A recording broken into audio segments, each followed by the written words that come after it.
Nature teaches us wondrous lessons about ourselves. It is often full of surprises. This is a tale of one of its little-known heroes, a trickster called the raven.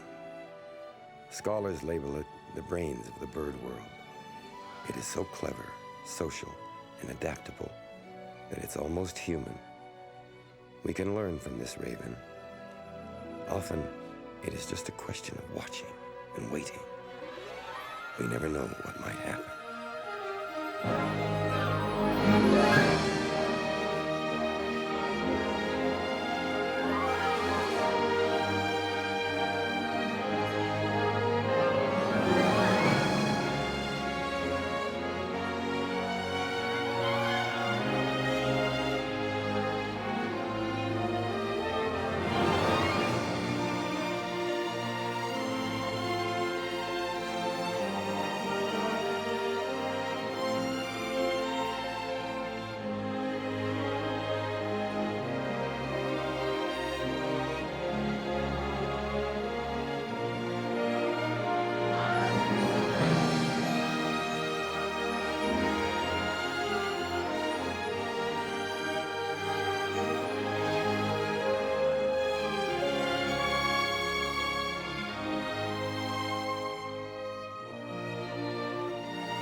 Cup of coffee, Matt McCord on FM 94, KJOX. It's another glorious sunny day in the Rose City.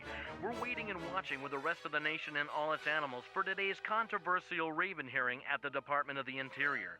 Millionaire buckskin lawyer Clint Dugan is in town to defend animal rights and the little girl Melissa, whose pet bird Blackfeather has been held by the feds for mischievous conduct. Now that's a real jailbird for you. Judge Battle has ordered a media blackout, but our inside sources will keep us posted. Hey, that's our topic. Do we have a caller? Caller, you're on the air with a Mad Matt in the morning. I don't get it. Spotted owls, ravens. Hey, why don't they stay in the woods where they belong? Why waste our time and money on these loony animals that don't belong in our backyards? Right. Maybe we need public enemies. Might as well go after the bears, cougars, and ravens that can't defend themselves. Next caller, you're on line 3. Go ahead, 94 FM.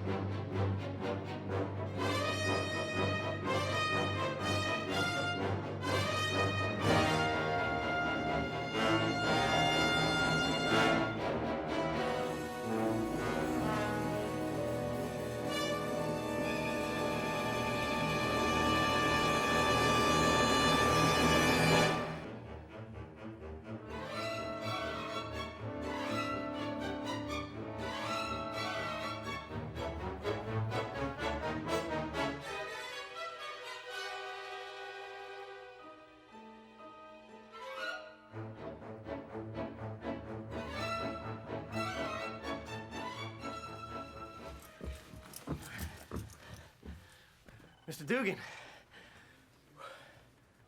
Mr. Carey, I presume. I'm sorry I'm late. I had a little problem with the bike. Well, I'll be dressed in a second. Well, the great Clint Dugan. I heard you might show up. Well, hello, Morgan. Didn't expect to see you here. Well, catch up on the news, and I'll see you inside. Good luck to you, Morgan. Keep your luck, counselor. You're gonna need it. What was that all about? Trouble? Why didn't you warn me? Well, she was a last-minute substitution from San Francisco. Who is she, anyway? An enforcer for the Ninth Circuit. Someone high up wants to win this case. Are you worried? Well, because if you're worried, then, I'm worried.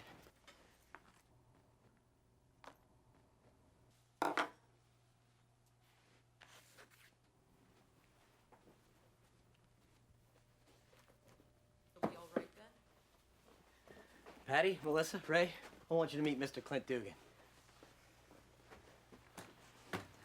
Thank you, Mr. Dugan, for coming. We need you. Well, actually, you're in pretty good hands with Dan Carey here. I'm just longing to help out a little bit. Hello, Melissa. It's nice to meet you. I knew you'd come. Somehow I didn't think you'd show. One of the most famous lawyers in the country. I didn't think you'd care about us. Well, hell, it was the only way I could get him to stop calling me. He must have called me 100 times, telling me about a mysterious raven who saved lives and a young girl who loved the rare bird. Very intriguing. Well, thanks, Mr. Dugan. She really loves that bird.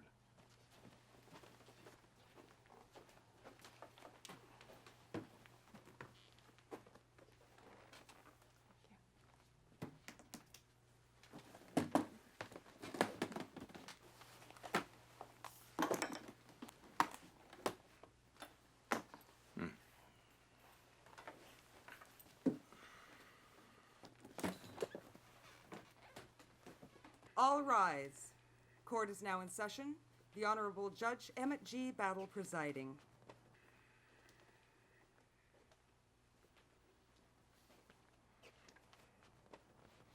Good morning, ladies and gentlemen. Please be seated. We're assembled for the administrative hearing in the matter of the Department of the Interior versus Talbot and Blackfeather et al. The same rules apply here as in open court. Is that understood? This is a closed hearing. I barred the press to keep this matter from becoming a zoo. I'm not interested in publicity. I'm interested in upholding the law. Now, I direct you to Proverbs 28:4. Buckle up. Here we go. Anyone who turns a deaf ear to the law, even his prayers, are detestable. Now let that be your guidepost for this proceeding. Is the government ready, Ms. Brown? We are, Your Honor. And the defense. Clint Dugan for the defense, Your Honor. I believe you know Dan Carey, the defendant's attorney of record. Yes, I know Mr. Carey. And I know who you are, Mr. Dugan. Is the defense ready to proceed?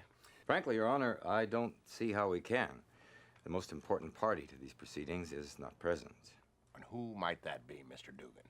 Why, Blackfeather, of course. The raven who stands to lose his life in these proceedings. Under the Constitution, the defendant is entitled to face his accusers in a court of law. Objection, Your Honor. This is a bird, not a person. Counselor, it is not a bird, it is a raven. A distinction which we will show is very important to our defense. Your Honor, Mr. Dugan's request is completely out of line. He mocks the court with this capricious attempt to shift the focus from the material facts of this case. I assure you, I could not be more serious. This raven has been incarcerated for 13 months, been kept away from his family. Now, if Your Honor does not wish to see years of appeals, the raven must be present. Don't threaten me, Mr. Dugan. Is the raven here? Yes, Your Honor. Fish and Game have him downstairs. Well, let's bring him up here ASAP. Your Honor, I know of no precedent where, for animals Are you questioning me, Mr. Smith? No, Your Honor. I'll get the raven right away, Your Honor. In the meantime, can we proceed? There are no further objections. Are there any, Mr. Dugan? Not at this time, Your Honor. Oh, good. All right, Ms. Brown, proceed. Thank you, Your Honor. In the matter of the Department of Interior versus Talbot, Blackfeather et al., the following charges have been filed against the defendants. 1, through wanton and reckless trespass, the bird named Blackfeather, companioned by the Talbot family, has directly or indirectly caused several serious accidents, endangering human lives. Thus, said bird is deemed to be a public nuisance and must be destroyed. 2, resulting from said bird's actions, a considerable amount of gold ore has been removed from federal land illegally, and it has been found to be in the possession of the Talbot family. Do you understand the charges against you? How do you plead? Not guilty, Your Honor.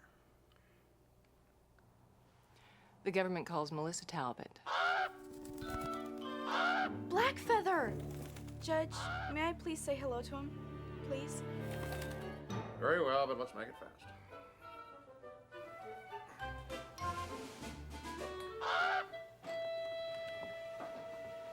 Hi, Blackfeather.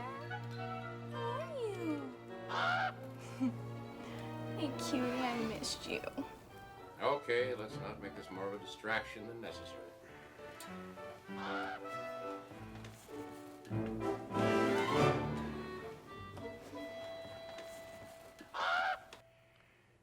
Melissa, you can testify from right there.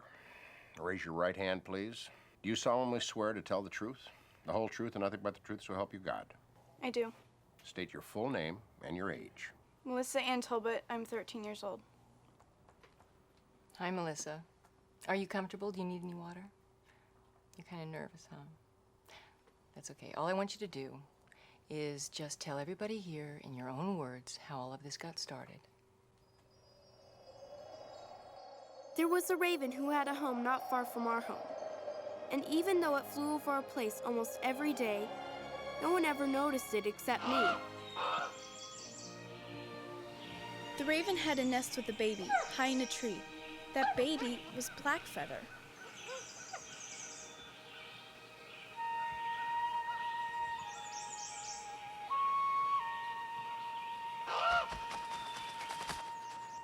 Melissa!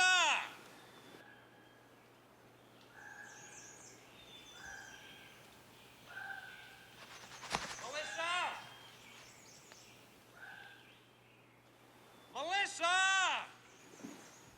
What? I'm calling and calling. It's like you can't hear me. I need some more nails. Where are they? They're right down by the door to the basement. All right, I'm coming.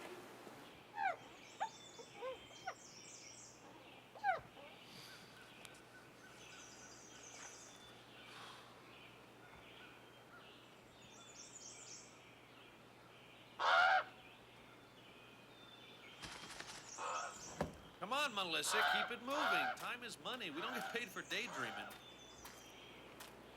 It's the same one. Same what? Same raven. Every time it flies by, it makes that funny call. It's like Grandma with a bad cough. It's weird. Is that right? Wonder why it's always hanging around here.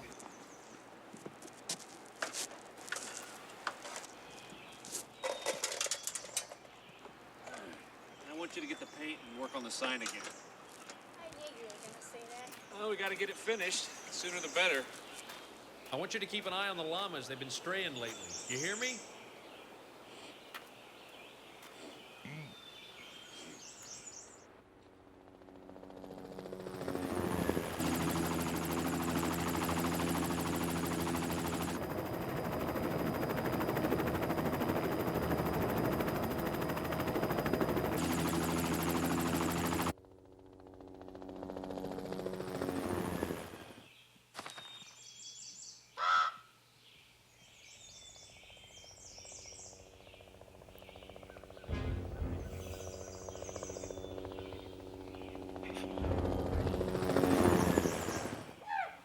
There was danger everywhere in the wilderness, from both predators and man, as Blackfeather's mother soon found out.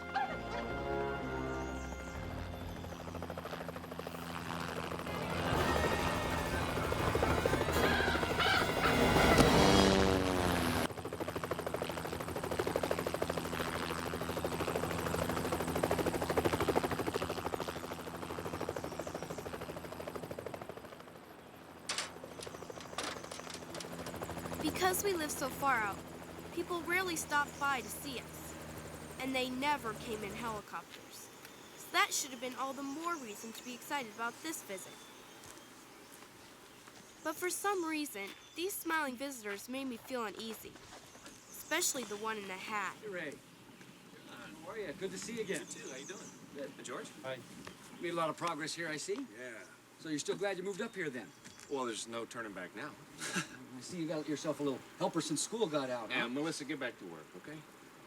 How's Patty? The wife's working in town now. It's been harder than I thought.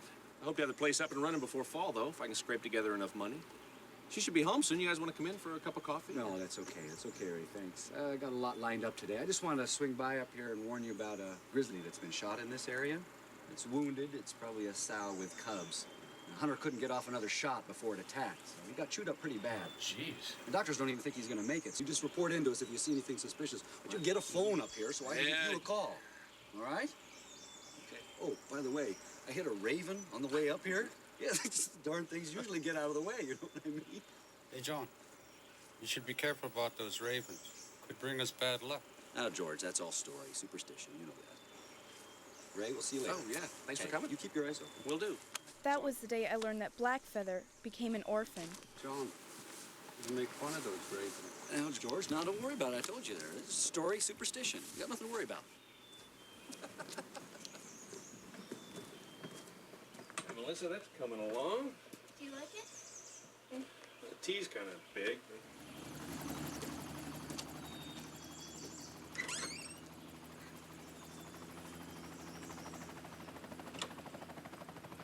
Come on, you can help me clear some branches.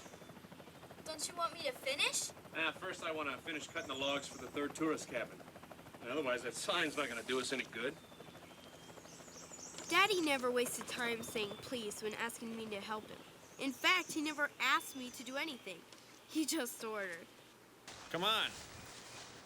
I was probably the only kid in America who looked forward to going back to school.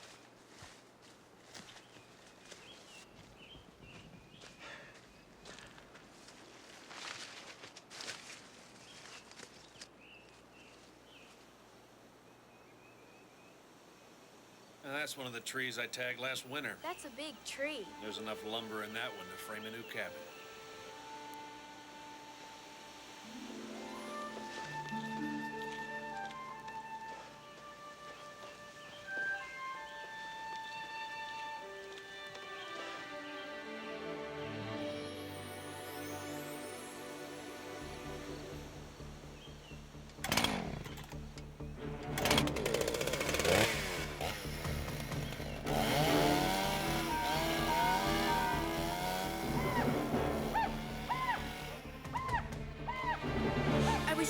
The raven's nest, and Daddy was going to destroy it.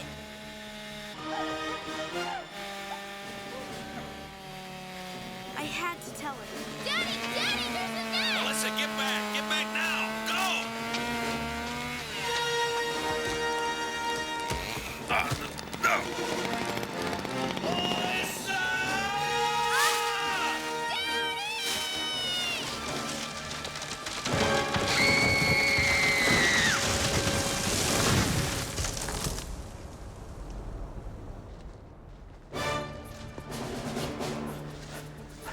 Melissa?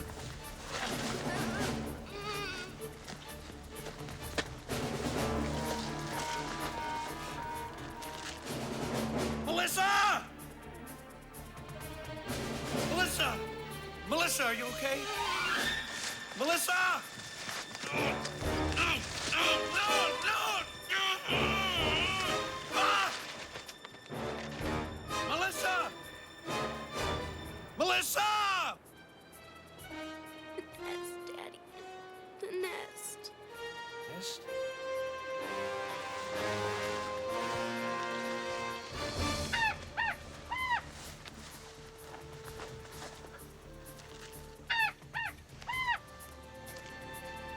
It's okay, honey. It's right here. It's right by your leg. It's okay. It's okay. Chainsaw. Chainsaw.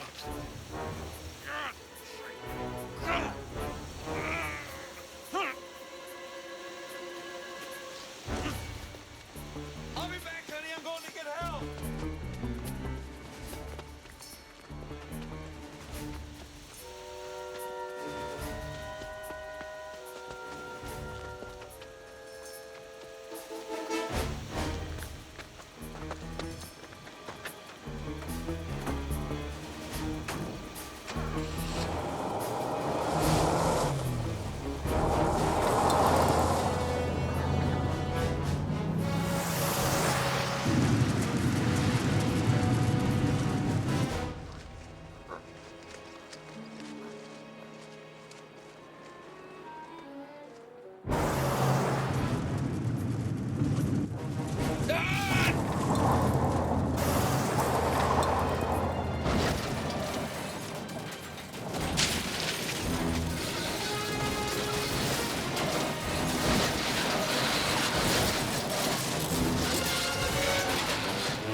pinned under a tree. Pray to God we can save her while there's still time. Oh my God. My other chainsaw's in the back. Let's go.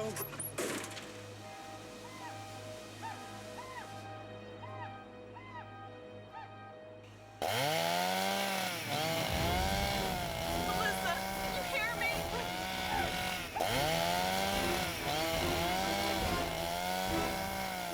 Ray, I got her. I got her.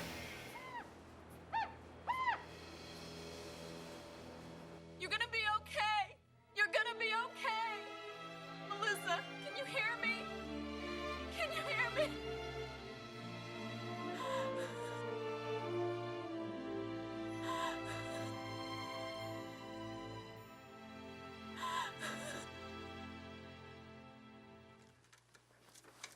Three weeks later, I came home from the hospital, and I still couldn't move my legs. The doctors weren't sure that I would ever be able to walk again. I was glad to have a new friend to cheer me up. He was kind of noisy, and he ate all the time. But that didn't matter much. He was always making Mom and me laugh. Mom, I think he's ready. Okay, honey. He's gonna like this. Hope it's not too cold. Come on, come on.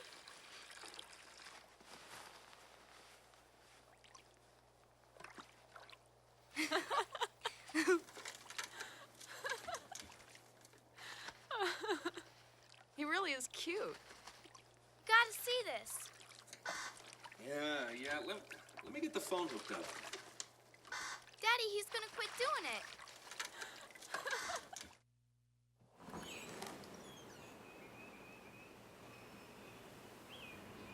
Mom, I want to get out. I think the Raven does too. Well, that sounds like a good idea, honey. The sun will do you some good. Ray, could you help? Patty, I gotta get back to work. Please, Ray.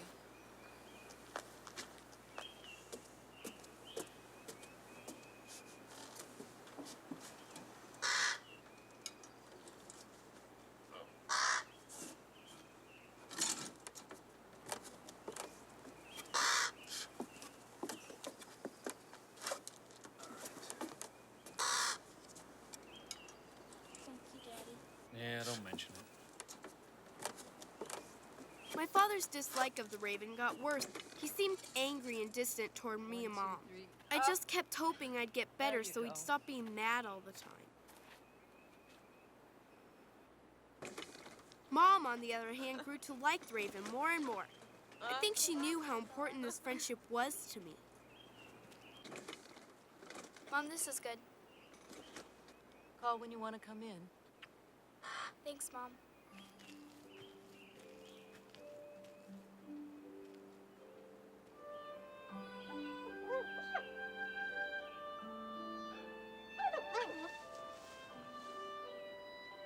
The Raven had become my very best friend. I think he somehow understood what I was going through. You know, with Daddy not really loving me and all. The Raven, on the other hand, was always showing me that he loved me no matter what. Hey, that tickles.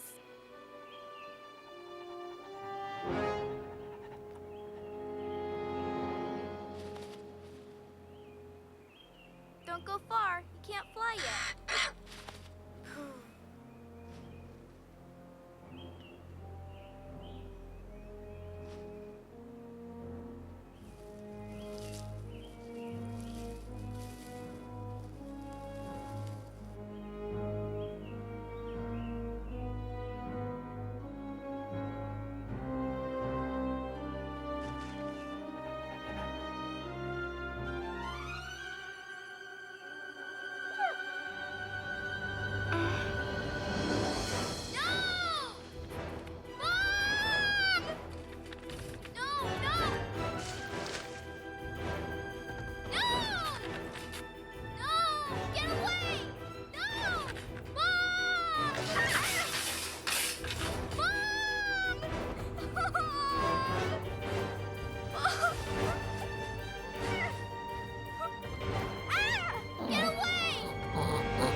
fox attack had really scared me.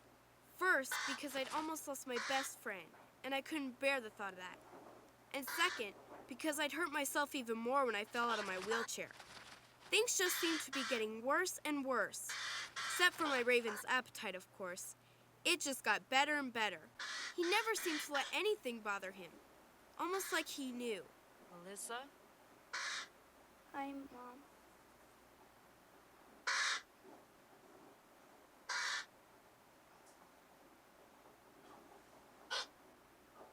How are you feeling? I named him Blackfeather. Blackfeather? He responds to it, too. It's better than going glock, glock all the time. Good night. Sleep well. Good night, Mom. Love you.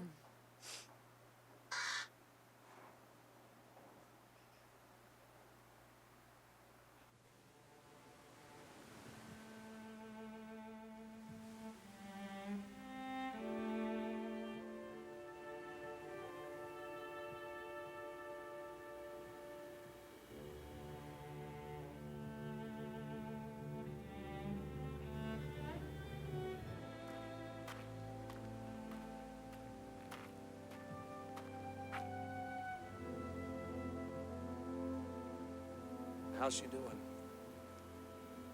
Ray, it wouldn't hurt if you spent a little more time with her. That way you'd know how she's doing. You gonna let her keep that stupid bird? Finding bird doo-doo all over the place. The darn thing stinks. That bird has a name. She named it Blackfeather. Yeah. That raven keeps her from worrying about herself, Ray. I want her to be put back in the hospital. She hurt herself again today when she fell.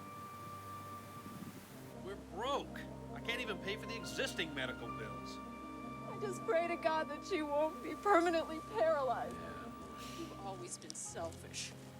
I thought that when you married me, that you accepted Melissa as your own daughter. And instead you treat her like some hired hand, like your own personal grunt. It's to be allowed to be a child, too. I think it was the first big fight my parents ever really had. I'd never seen my mom get mad about anything before. But being an amateur didn't seem to matter to her, because it was real obvious who lost.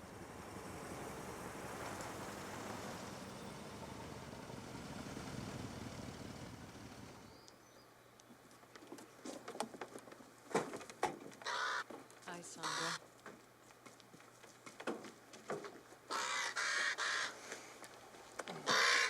Bye, Daddy.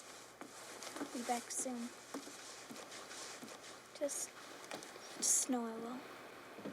By the time I get back, Blackfeather will think you're his mommy instead of me. Well,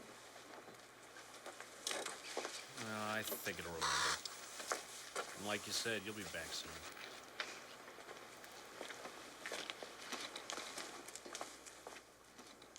It had to be one of the worst days of my life. I ached from head to toe, and I was going back to the hospital. My father would barely speak to me, and I had to leave Blackfeather behind. You could say I was a little depressed. Goodbye, Ray. I'll try and call when I can. Bye, Daddy. Leaving Blackfeather with my father was the hardest thing to do, because I knew how much he didn't like the raven. But Daddy had promised me he'd take care of him, so I figured everything would be okay. Guess I should have found out exactly what he meant by take care of.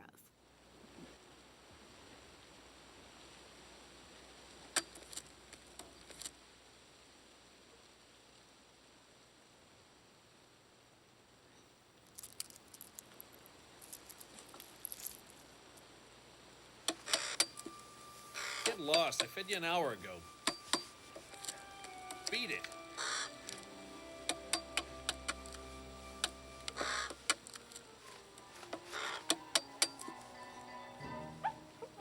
You just never give up, do you? You want some more?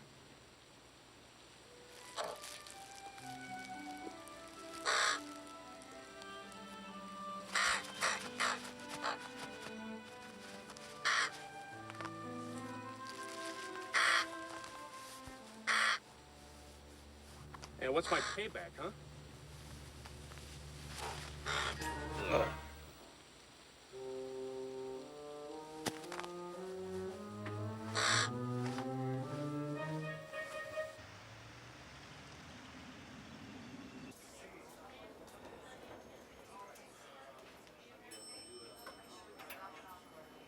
Patty. Hi, Patty. Hi. Listen, Melissa's all settled into her bed now. She's fine for now. The doctor wants to run a series of x-rays. This will give us a crystal clear picture of the exact extent of nerve damage that Melissa has suffered. So we should know by tomorrow if she'll be all right then? Her chances are good, aren't they? I hope so. The doctor made everything sound kinda hopeless, the way doctors can sometimes do. And Mom didn't take it too well. That day is not one of my better memories.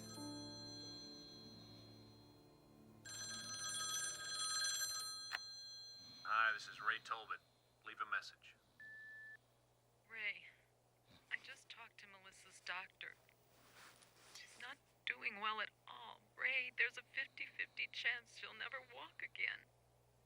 She may be in the hospital 60 to 90 days.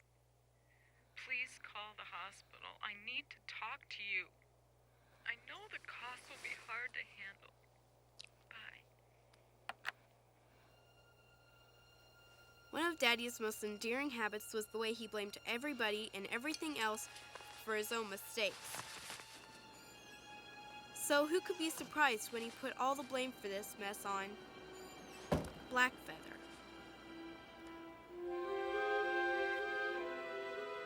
Not a day went by that I didn't think about Blackfeather and Daddy. In a book about ravens which Nurse Blakely gave me, it said among other things, how adult ravens were playful to the point of mischievous, and that they loved to collect bright and shiny objects. This sort of made me worry.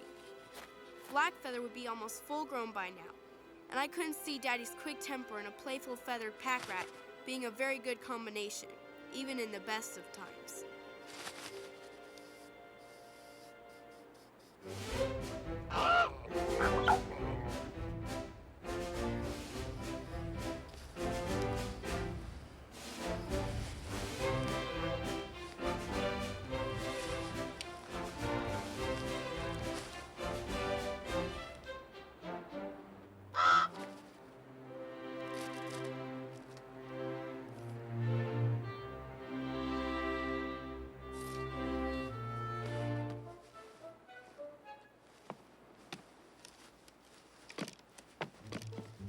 Pencil.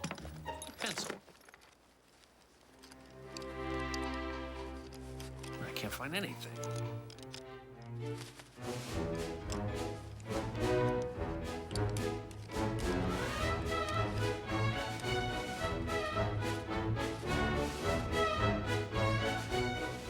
All right, you played your little joke. Give it to me.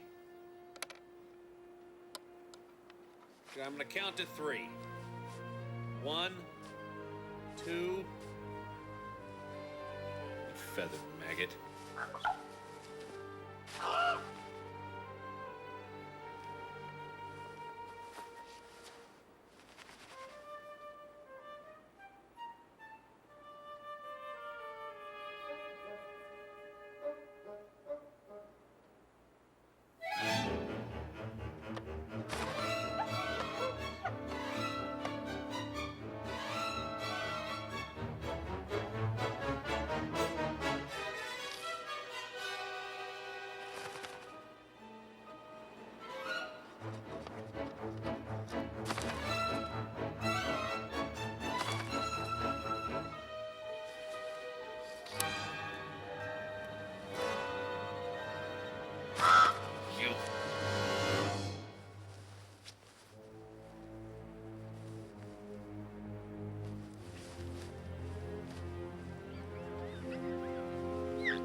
Get out! Go on, get out! Go on! Beat it!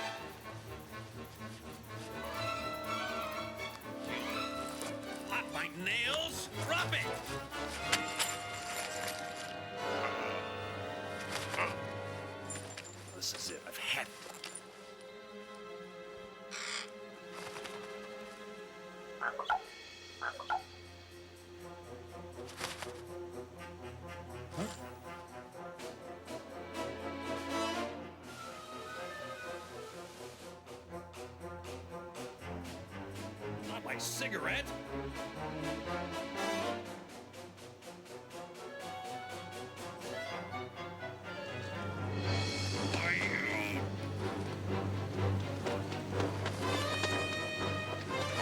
Drop it! Give me there! Drop it!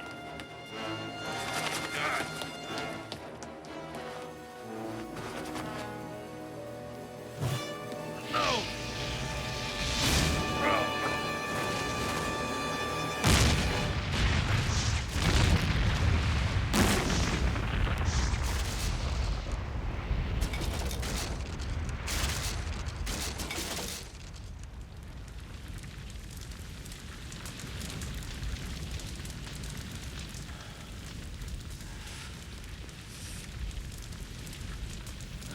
That was my last cigarette.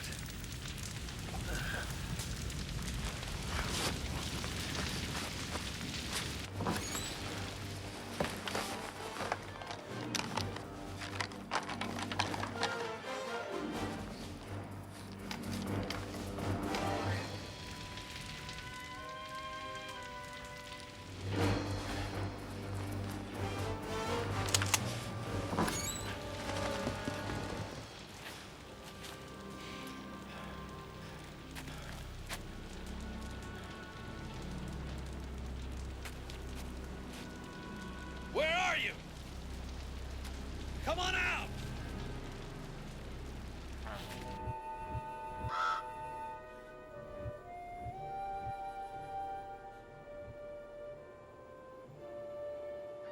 Finally, Daddy's curious behavior caused the Raven to look for other forms of entertainment. He left the homestead for long periods to explore the wilderness, make new discoveries, and face other dangers.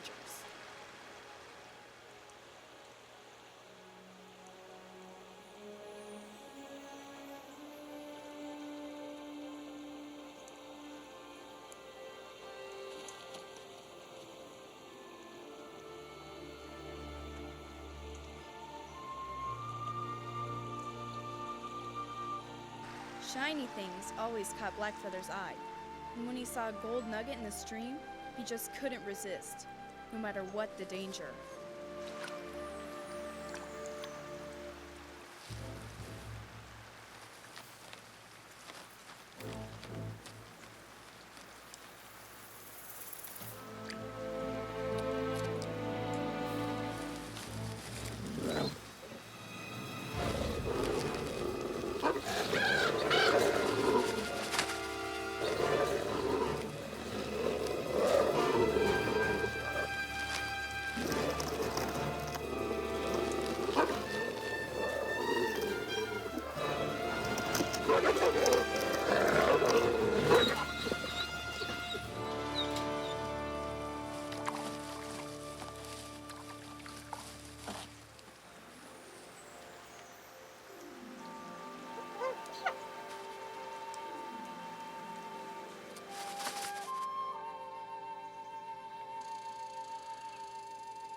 Always ready to forgive, Blackfeather returned home time and again, because home was where he was happiest.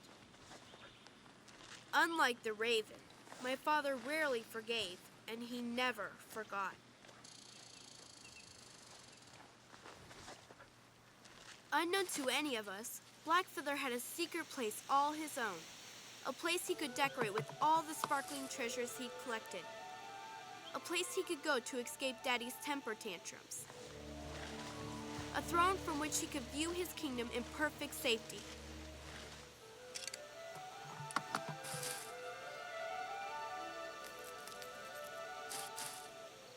It wasn't part of the plan that Daddy should find this place, however, so Blackfeather decided to undecorate very quickly. What's the matter? Cat got your tongue? Got something to hide?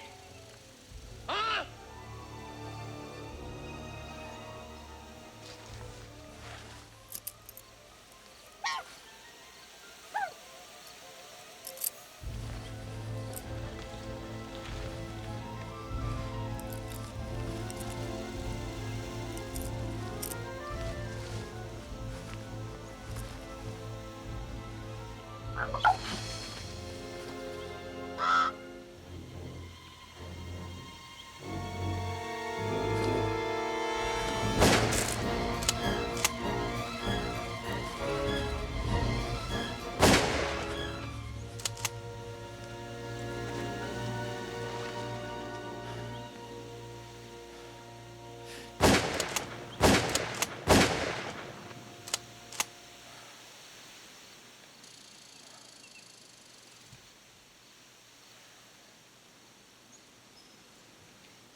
Firing the shotgun seemed to drain the rage out of my father.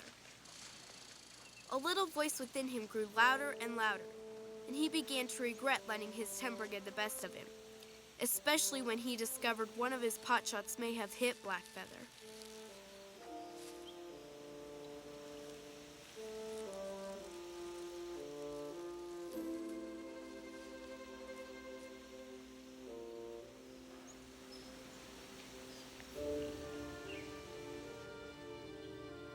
After the shooting incident, Blackfeather chose to make the hollow tree his new home. Only trouble was, all his beautiful shiny things were way down inside the tree. Obviously, a major redecorating effort was in order.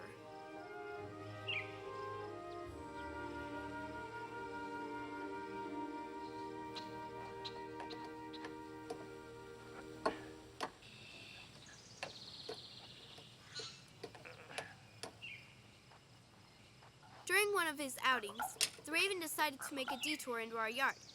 As I said before, he was a very forgiving Raven. Now, what are you up to? The sight of those shiny lug nuts helped Blackfeather to forgive even faster.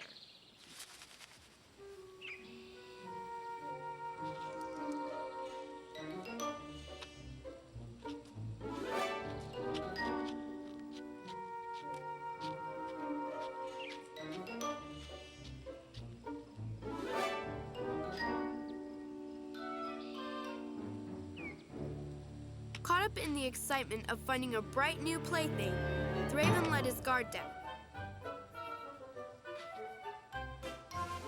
For a brief and uncharacteristic moment, Daddy remembered the promise he'd made me,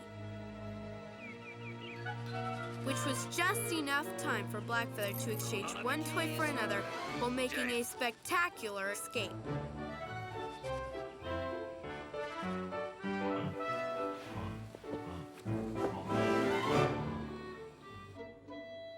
Blackfeather never understood why my father got so mad whenever they were playing games.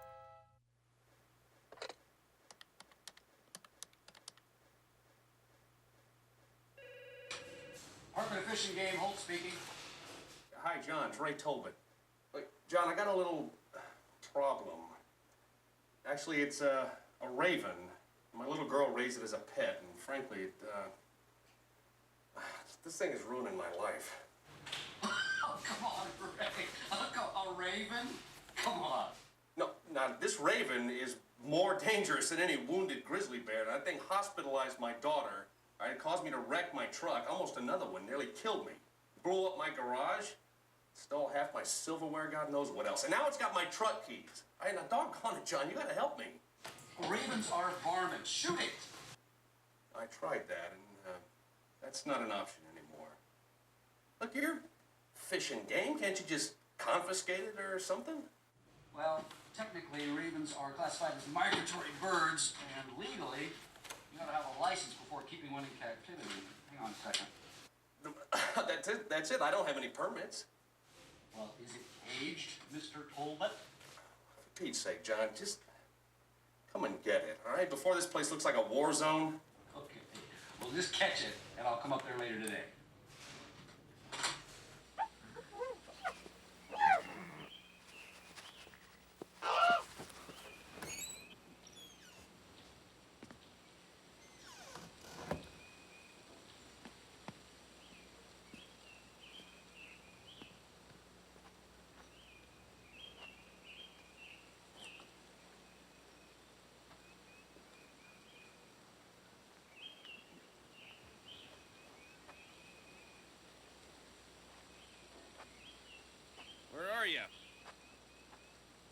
on out.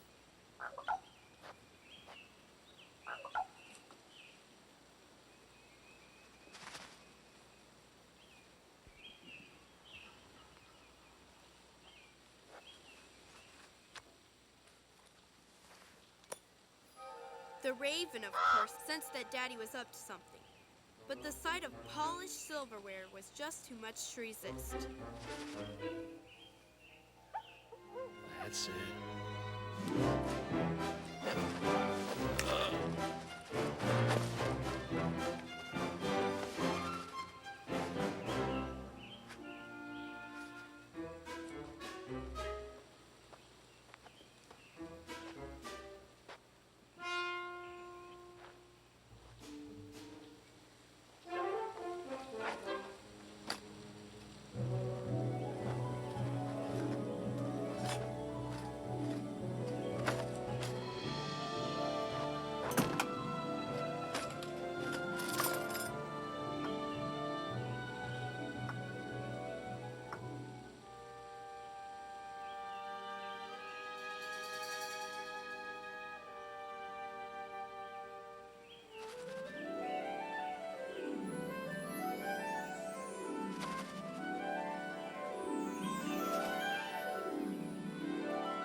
Yes! This time it looked like Daddy had finally won the game. Only Daddy wasn't playing a game. And by the time Blackfeather figured this out, he was in a whole lot of trouble.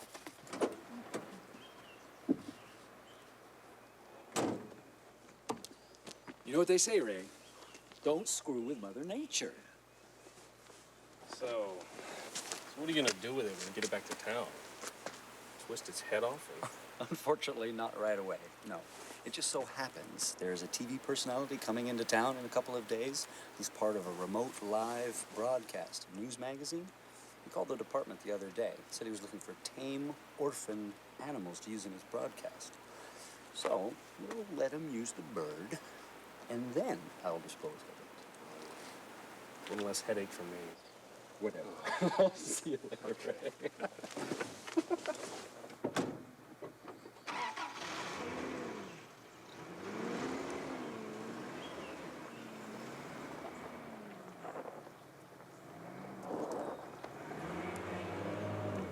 What a relief.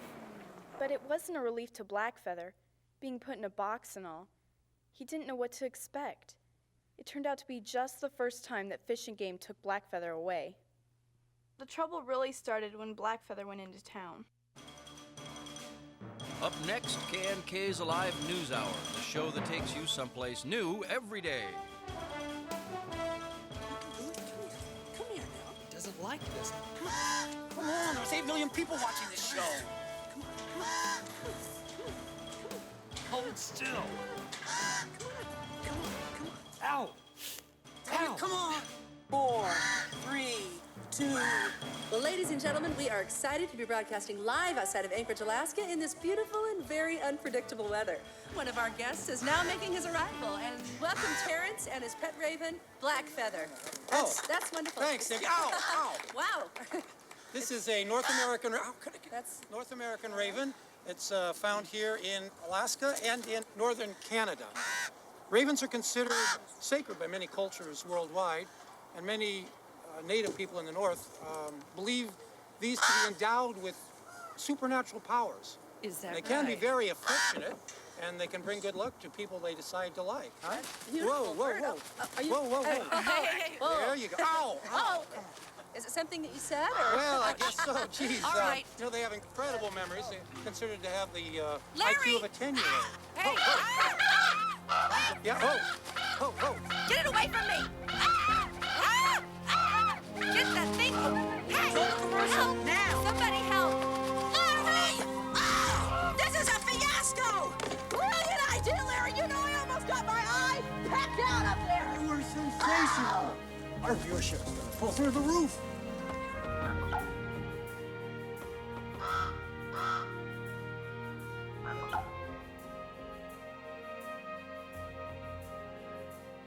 While Blackfeather wasn't one to hold grudges, He was certainly able to learn from his experiences.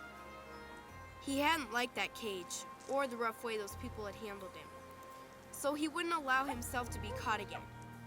He realized how important his freedom was only after he had lost it.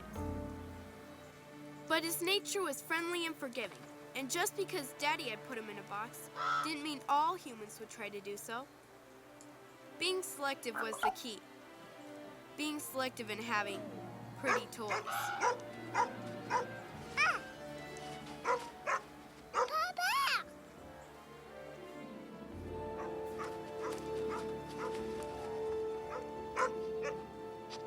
Come back, Woody.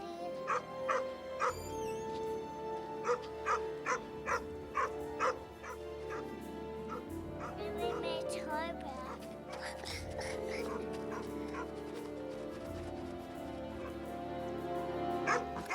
Annie!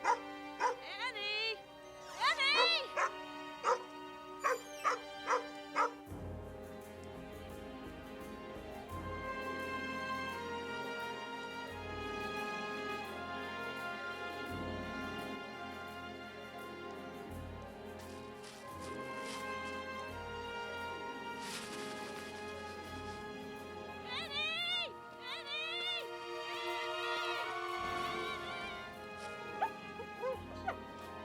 Give me my toy.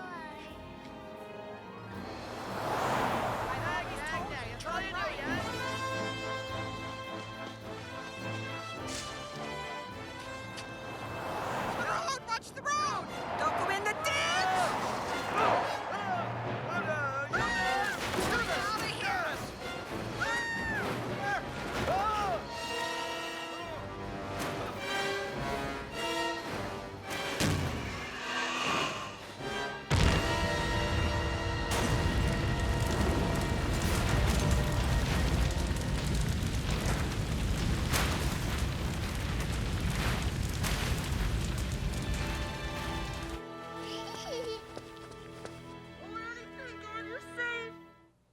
May I have a glass of water now, please? Of course you may. So tell me, Melissa, was Blackfeather blamed for that RV accident? He didn't do it. I know, but was he blamed? Just yes or no? Yes. Objection. Badgering the witness. Overruled. Your Honor, since it is obvious the witness is tired and far from finished, I move we continue after lunch. Very well, Counselor. The prosecution has no objection. No objections, Your Honor. This hearing stands in recess until 2 p.m.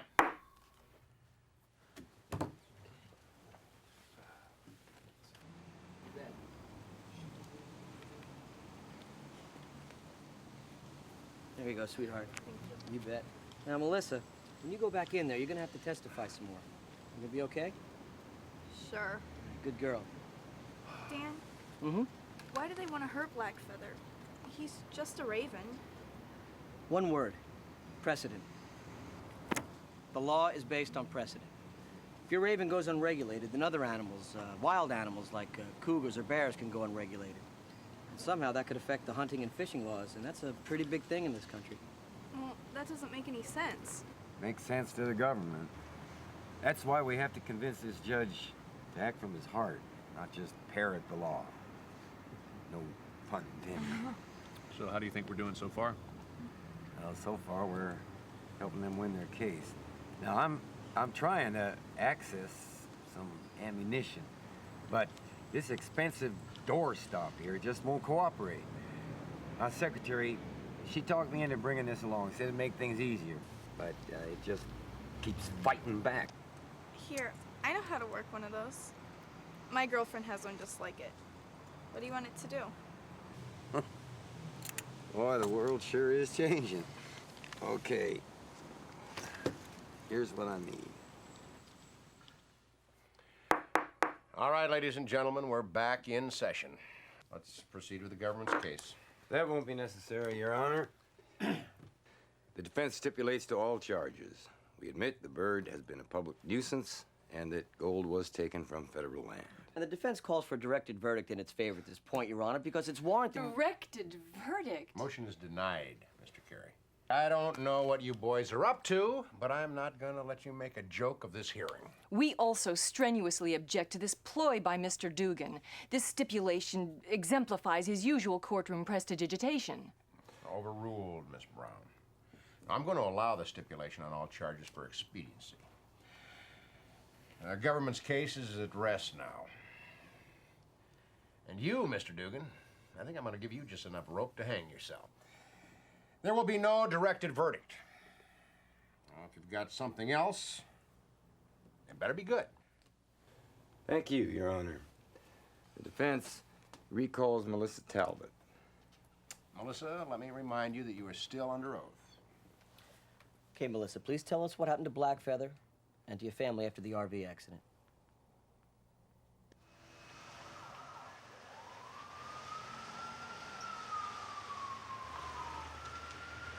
The predicaments the Raven got himself into would have been quite funny had Blackfeather's playfulness not been misunderstood by a number of people.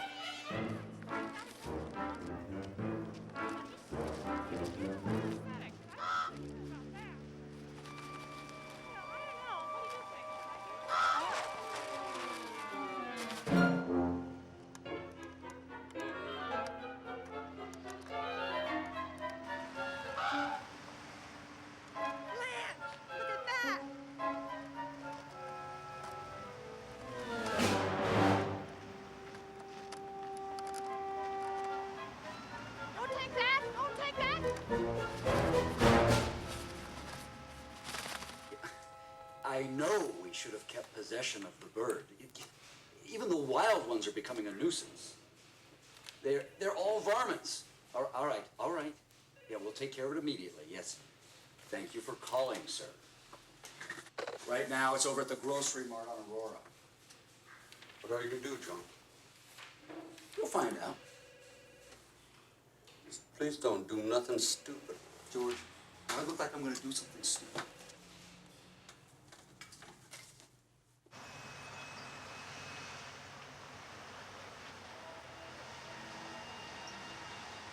It wasn't long before word had spread. This odd raven was considered nothing less than a feathered terrorist. So in the lovely human tradition of destroying what we don't understand or can't control, many felt the solution to this problem was quite simple.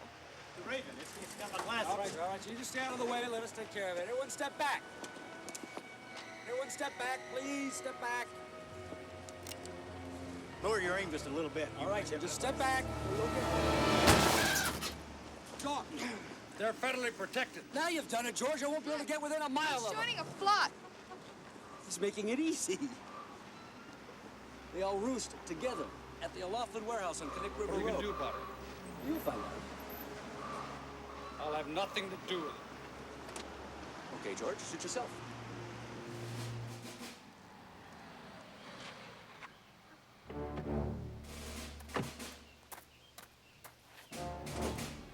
You could say that Officer Holt was taking this whole thing a bit personal. Blackfeather had made a fool of him, and nobody, especially a bird, was going to get away with that.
Officer Holt had the county condemn the abandoned warehouse so he could carry out his plan. What he did was very stupid and very mean, but Blackfeather would outsmart him again.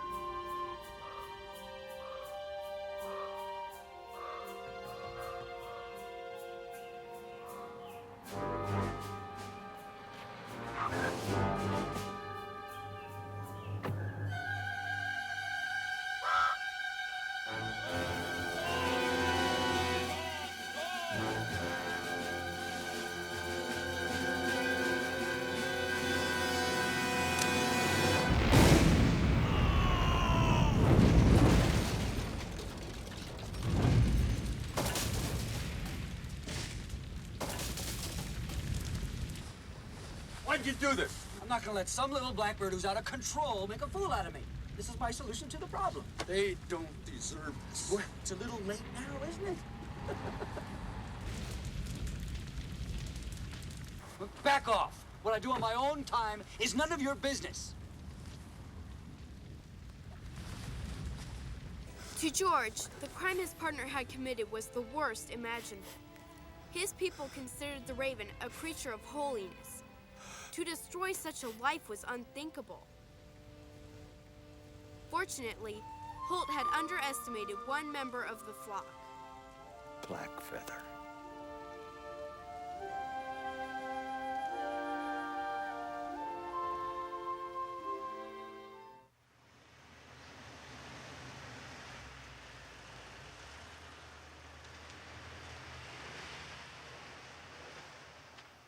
I had no idea what was happening to Blackfeather, but for some reason, I felt strangely sad. The doctors here said they'd done all they could for me. There had been so few options. Maybe that was what was wrong. School had started without me, and I sure miss my friends, especially one certain friend.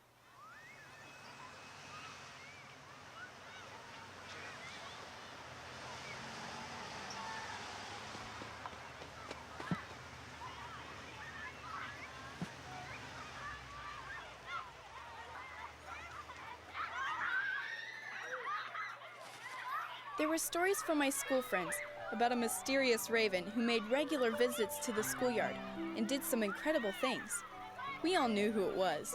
Although Blackfeather did get into some mischief in town, he did a lot of good things that no one really knew about.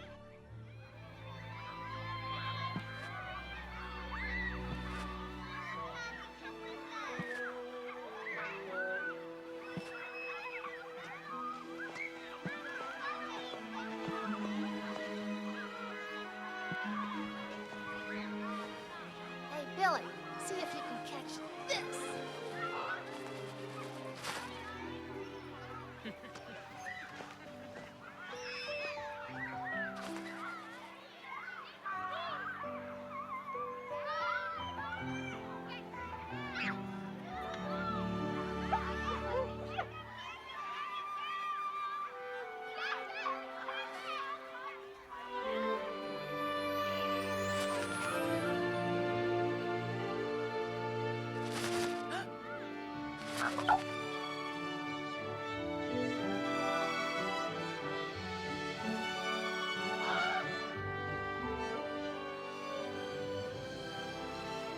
I finally got to go home.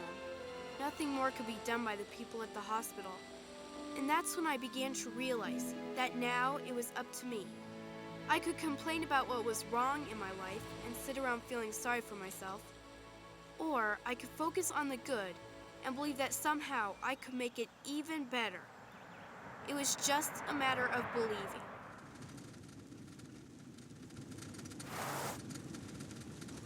We really appreciate your giving us a ride home, Sanders. I wouldn't miss this homecoming for the world. He doesn't know about it yet, does he? Nope. Sometimes you see what's not in sight. You know that everything is going to be all right. It just takes hope when all seems lost, to hold on to love no matter what the cost. With every step, you're growing strong. You've learned to take each fall and turn it into a song. With every tear, you've come so far. You've realized just how strong you are.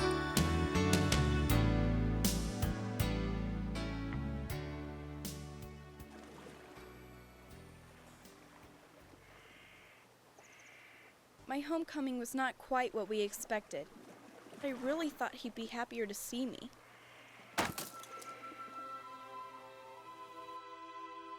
Daddy wouldn't talk about Blackfeather's disappearance.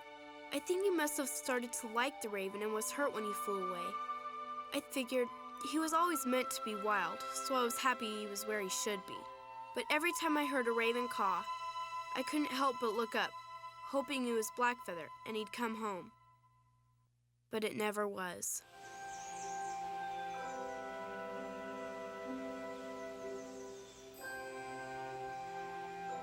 Blackfeather never came back, and as the days passed and one season changed to another, the loneliness and loss I felt for his leaving got buried beneath the mounting tension at home. Money worries seemed to overshadow everything. By the time the snow came, we were in danger of losing everything. Daddy went hunting caribou for food for the long winter ahead.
Blackfeather?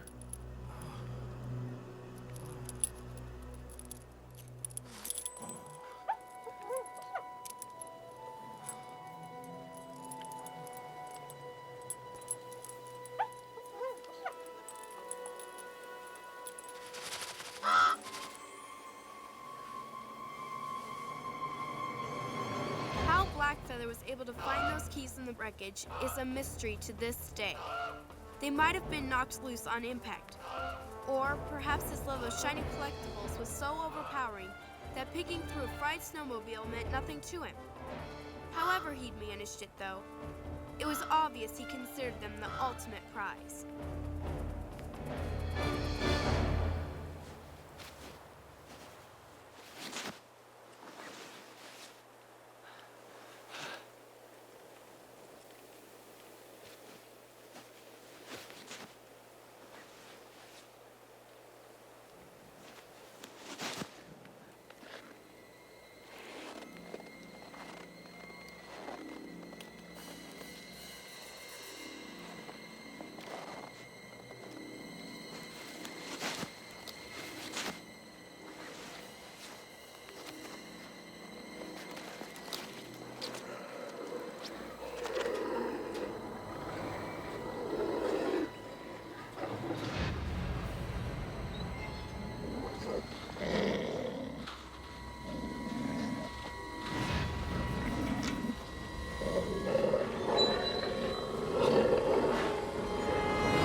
came home, and he was trying to tell us something. Is that Black Feather, Mom? I don't know.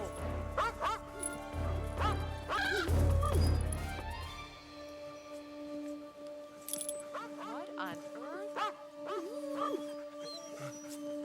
That's Ray's. Come on, guys! Yeah!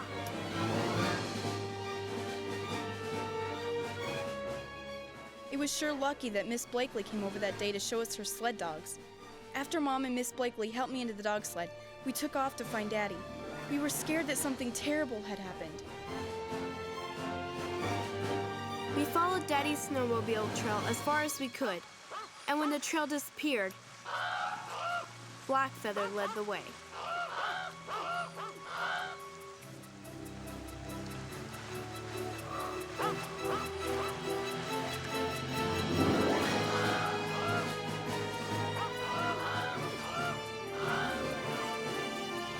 Follow him!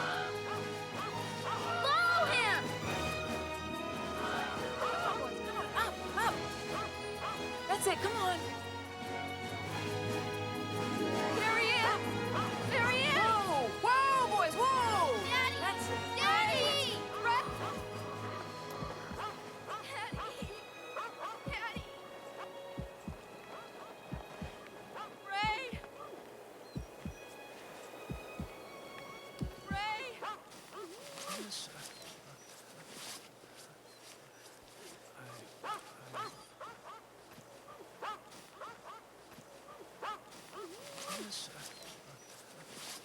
Come on, guys! Yeah!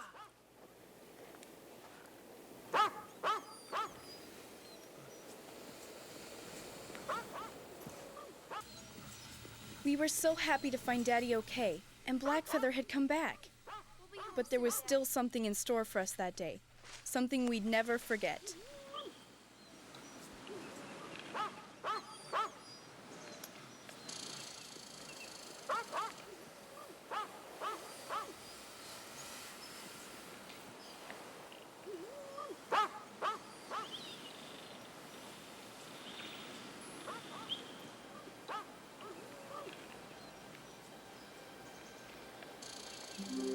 Stop.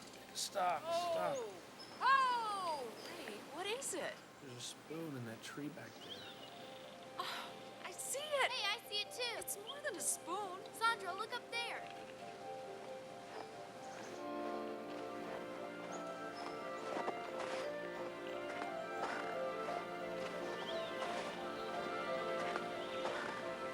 It's my necklace! I don't believe it!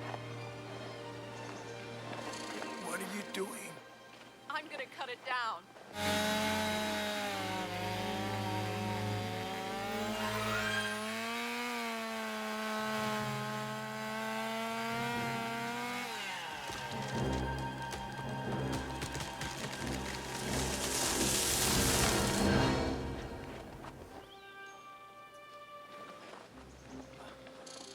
What is it?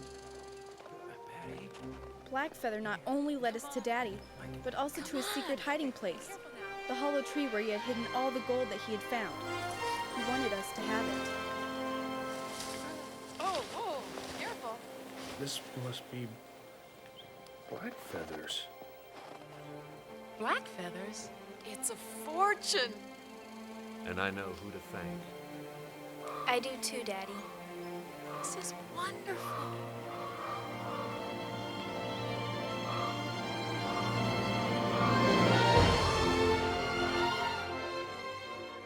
Thank you, Melissa. That was very helpful. Well, how much gold was there? And where is it now? That's right here, Your Honor.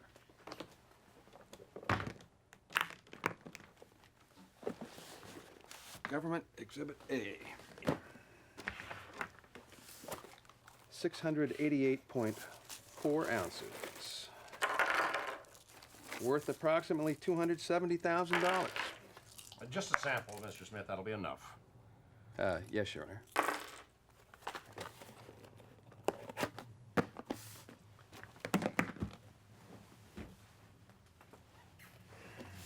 Your Honor, a mining claim has since been filed for 160 acres in the name of Ray and Patty Talbot, pursuant to the Mining Act of 1872. May I see that? Sure. Your Honor, this paperwork makes no difference whatsoever. The gold was found in the hollow of a tree, not extracted from the land, and is not subject to a normal claim. The gold clearly belongs to the government. This is not about paperwork. This is, well, we all know what it's about. It's about gold. Lots of gold. A lot more than was on this table. And the claim for that gold has been clearly established when that raven took this gold and Patty's necklace and put it in that tree. Your Honor, Melissa's hearsay testimony does not constitute proof of any kind. The defense has not shown this court any evidence that the bird ever had anything to do with the gold at all. Not yet. Not yet. We have one more witness. The defense would like to call Professor Ernest C. Bird, noted author and ornithological authority.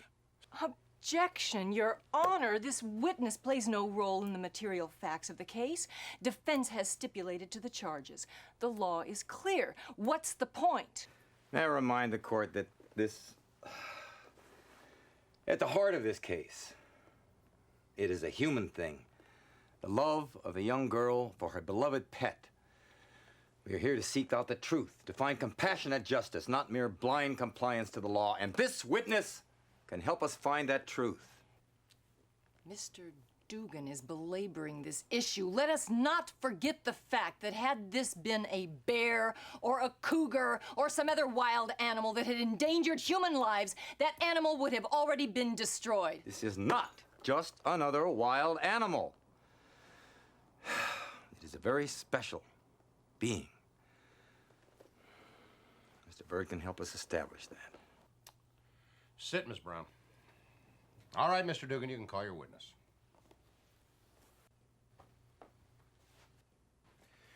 Please take a seat and raise your right hand, sir. Do you solemnly swear to tell the truth, the whole truth, and nothing but the truth, so help you God? Naturally, I do. State your full name and your credentials. Ernest Bird. I'm a professor of ornithology. I've written many books about our feathered friends and a couple about ravens. Please, acquaint the court with the nature of ravens. Well, the raven is a member of the crow family. It is much bigger than the crow, which gives it its imposing presence. It is known as the brains of the bird world because it's very intelligent and very clever. It has a wider variety of calls than, well, wider than any animal in the kingdom, except for humans, of course. And in the wild, for example, when you hear, woo, woo, woo, woo, that you might think is an owl, or perhaps the, that could be the spotted grouse, unless you see that bird with your own eyes, because it could be our friend, Mr. Raven, who can mimic many, many sounds in the animal kingdom.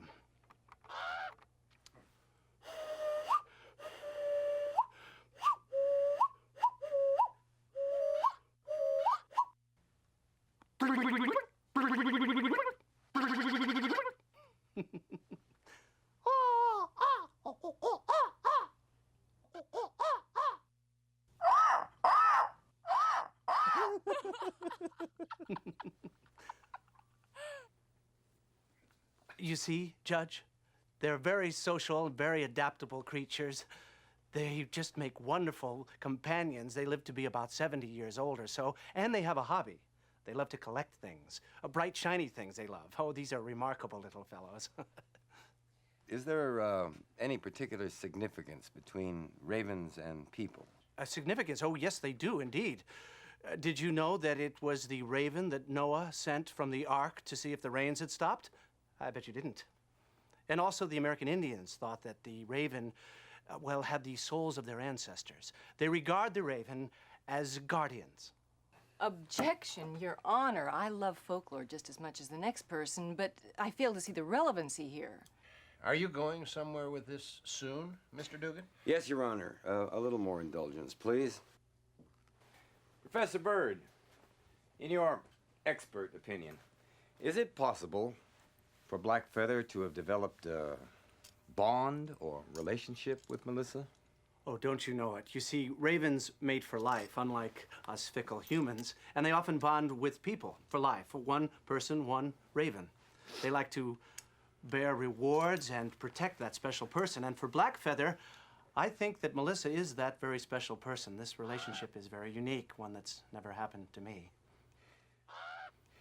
Ernest, are you making all this up? Oh, no, I could demonstrate this if the court is willing. Now, how could you possibly do that? Release Blackfeather right here, and he'll show you.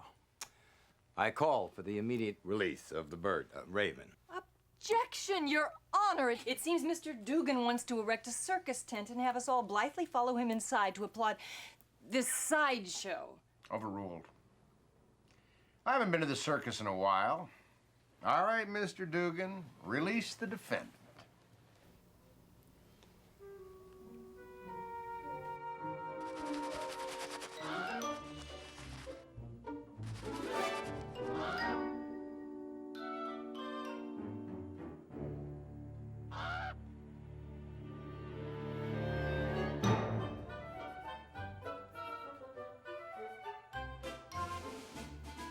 Oh, Blackfeather, I love you.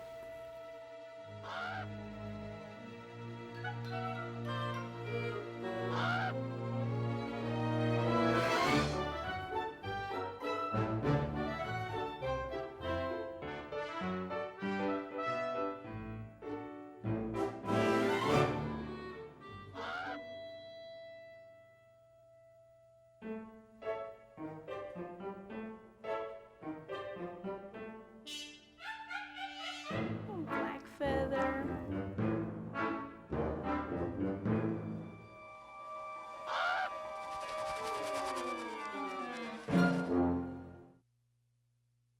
Your Honor, it should be obvious, even to the prosecution, that to deprive this young girl of her beloved pet would be nothing short of cruel and unusual punishment.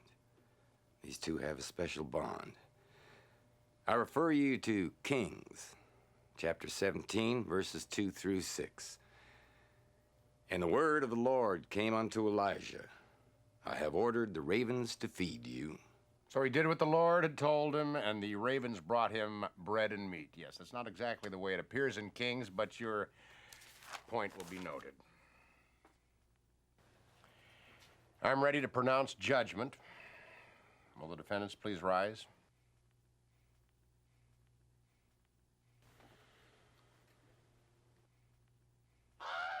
Judge, can I say something first? Very well, Mr. Talbot. I don't care about the gold, Judge. All I want is for Melissa to have her pet raven back. She hasn't fully recovered because Blackfeather hasn't been around. And I haven't been a very good father, but I realize now how much the raven means to her. Please, Judge, find it in your heart to give Blackfeather back to my little girl.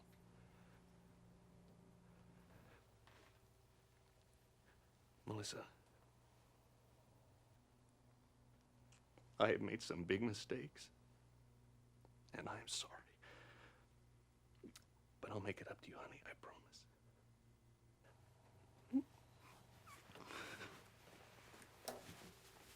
Daddy.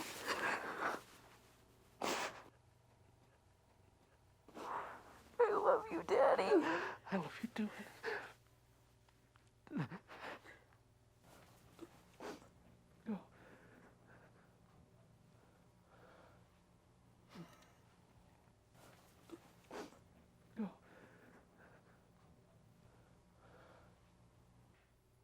Thanks for your thoughts, Mr. Talbot. Now I'm going to give you mine. I'm very concerned with the evidence presented here today. The laws of this country are precious, and I'm sworn to uphold the law. Regardless of what the media reports, it is the law that makes us safe at night. We cannot trifle with the law. There is a law, however, that dates back to Old England. It's a law called treasure trove, or sometimes known as finders keepers. Now, I find that It applies here. Therefore, I rule the gold belongs to the finder, Blackfeather, and that it is to be managed by the Talbots. Now, I further find that the claim of 160 acres to be a valid claim, provided that they build and maintain a sanctuary thereupon for birds. The Raven Blackfeather has taught us all something here today that's very important. All of us on this planet are one, under God. A young girl nearly died trying to save a raven. In turn, that raven has protected and rewarded the girl's family. The court shall not interfere lightly with the extraordinary bond between this raven and Melissa. It is stated in the 91st Psalm, verse 4, "He shall cover thee with his feathers, and under his wings shalt thou trust." I therefore rule that Blackfeather is to be returned to Melissa and her parents. He must be kept out in the wilderness, out of the city, where he can be a pest. I don't want him back in my courtroom ever again. This hearing is over.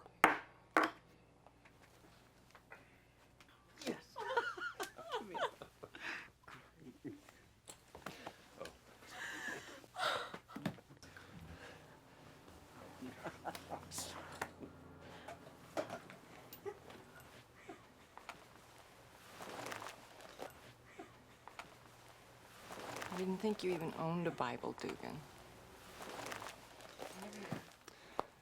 It's a pretty good read. You ought to try it sometime. I'll loan you mine anytime. Hey, where'd you get that Bible quote? Laptop. Laptop.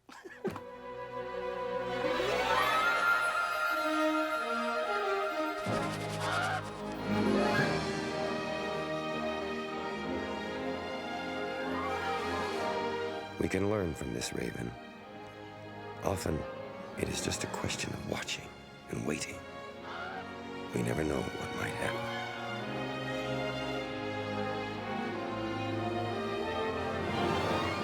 Once I made a full recovery, Blackfeather went away for a while, only to return to our bird sanctuary with a mate. Now there are 2 ravens in our lives, and who knows, maybe there's a baby Blackfeather in our future. Only God and the Northern Lights know for sure.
Sometimes you see what's not in sight.